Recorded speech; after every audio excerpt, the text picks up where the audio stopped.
আর আপনারা কী পরিমাণ জেলায় বৃক্ষরোপণ করবেন? আমরা সারা বাংলাদেশে প্রধানমন্ত্রী 31 দফার 25 কোটি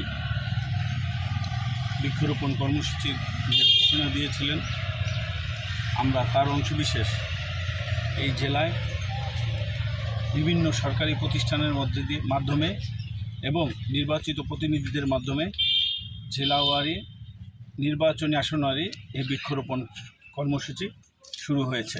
আজকে আমরা খাল খনন কর্মসূচির মধ্যে খালের দুই পারে যে মাটি থাকবে, যে রাস্তা হবে, সেইখানে গাছ লাগানো যে নির্দেশনা, সেটার আলোকেই আজকে আমরা এই বৃক্ষরোপণ কর্মসূচি এখানে উদ্বোধন করলাম।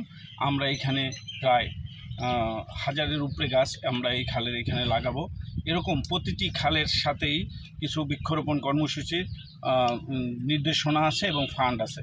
আমরা মনে করি সবুজায়নে এবং যে অক্সিজেন এবং পানি, এটা যদি আমরা এই ধারাবাহিকতা যদি রক্ষা করতে পারি, ইনশাল্লাহ বাংলাদেশে জলবায়ু পরিবর্তনের যে প্রভাব, সেটা থেকে আমরা অনেক ক্ষেত্রে রক্ষা পাবো এবং আমাদের পরিবেশগত যে বিপর্যয়গুলো আগামী দিনে দেখা যাবে, সেটা হয়তো সেইখান থেকে আমরা রক্ষা পাবো।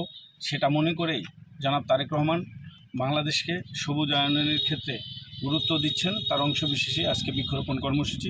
সবাই ভালো থাকবেন, সকলকে। ভাই, বৃক্ষরোপণ কি শুধু খালের পাড়েই করবেন না শিক্ষা প্রতিষ্ঠান সব? না, এটা তো সরকারি সকল দপ্তরে এটা প্রাথমিক স্কুল, হাই স্কুল, কলেজ, মানে সকল প্রতিষ্ঠান, সরকারি সকল প্রতিষ্ঠানেই বিভিন্নভাবে কর্মসূচি নেওয়া হয়েছে, যাতে সকলের উদ্যোগ থাকে এবং সকলে এই গাছের প্রতি যত্নশীল হয়। এজন্য এককভাবে কোনো ডিপার্টমেন্টকে দায়িত্ব না দিয়ে বিভিন্নভাবে ডিসি অফিসের মাধ্যমে আমাদের জেলা পর্যায়ে এই বৃক্ষরোপণ কর্মসূচির কার্যক্রম হাতে নিয়েছে সরকার।